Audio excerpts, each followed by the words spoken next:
L'actualité hors de nos frontières avec Cheikh Tidiane Diao, le sommet de la CEDEAO, le président nigérien Bola Tinubu élu à la tête de l'organisation sous-régionale. Une élection à l'unanimité, donc à l'issue de la 63e session de la conférence des chefs d'État de la communauté économique des États de l'Afrique de l'Ouest qui s'est achevée ce dimanche à Bissau.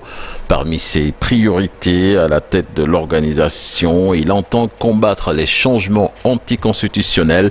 Le président nigérian se dit également résolument contre les coups d'État et ne soutiendra pas l'installation de militaires au pouvoir par ce biais. Le président du Gabon, Ali Bongo, âgé de 64 ans et au pouvoir depuis près de 14 ans, a annoncé ce dimanche 9 juillet qu'il sera candidat en troisième mandat à la présidentielle du 26 août prochain. Donc, il a lancé devant une foule de partisans dans un discours diffusé en direct sur sa page Facebook dans la zone économique spéciale près de la capitale Libreville. L'Afrique du Sud qui organise le sommet des BRICS malgré le mandat d'arrêt contre Vladimir Poutine. L'Afrique du Sud donc, a confirmé ce dimanche qu'elle organisera au mois d'août prochain donc le sommet Brésil, Russie, Inde, Chine et Afrique du Sud où Vladimir Poutine est invité en tant que membre de la CPI. L'Afrique du Sud est théoriquement censé arrêter le président russe visé par un mandat d'arrêt par la Cour pénale internationale s'il entrait sur son territoire.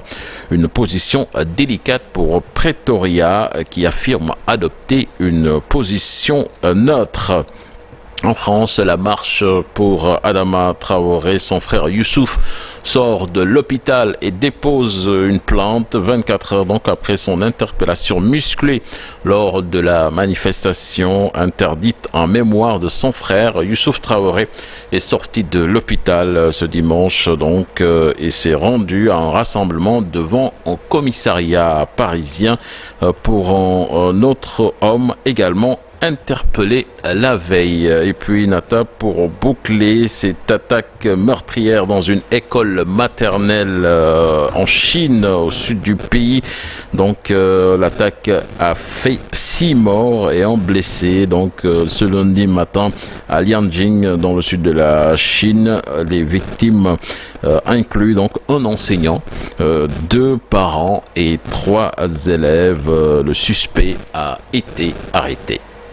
Merci beaucoup, Cheikh Tidiane Diao. À tout à l'heure dans la seconde partie de l'émission. Ousmane Dia, on vous en parlait tout à l'heure. Ce jeune qui a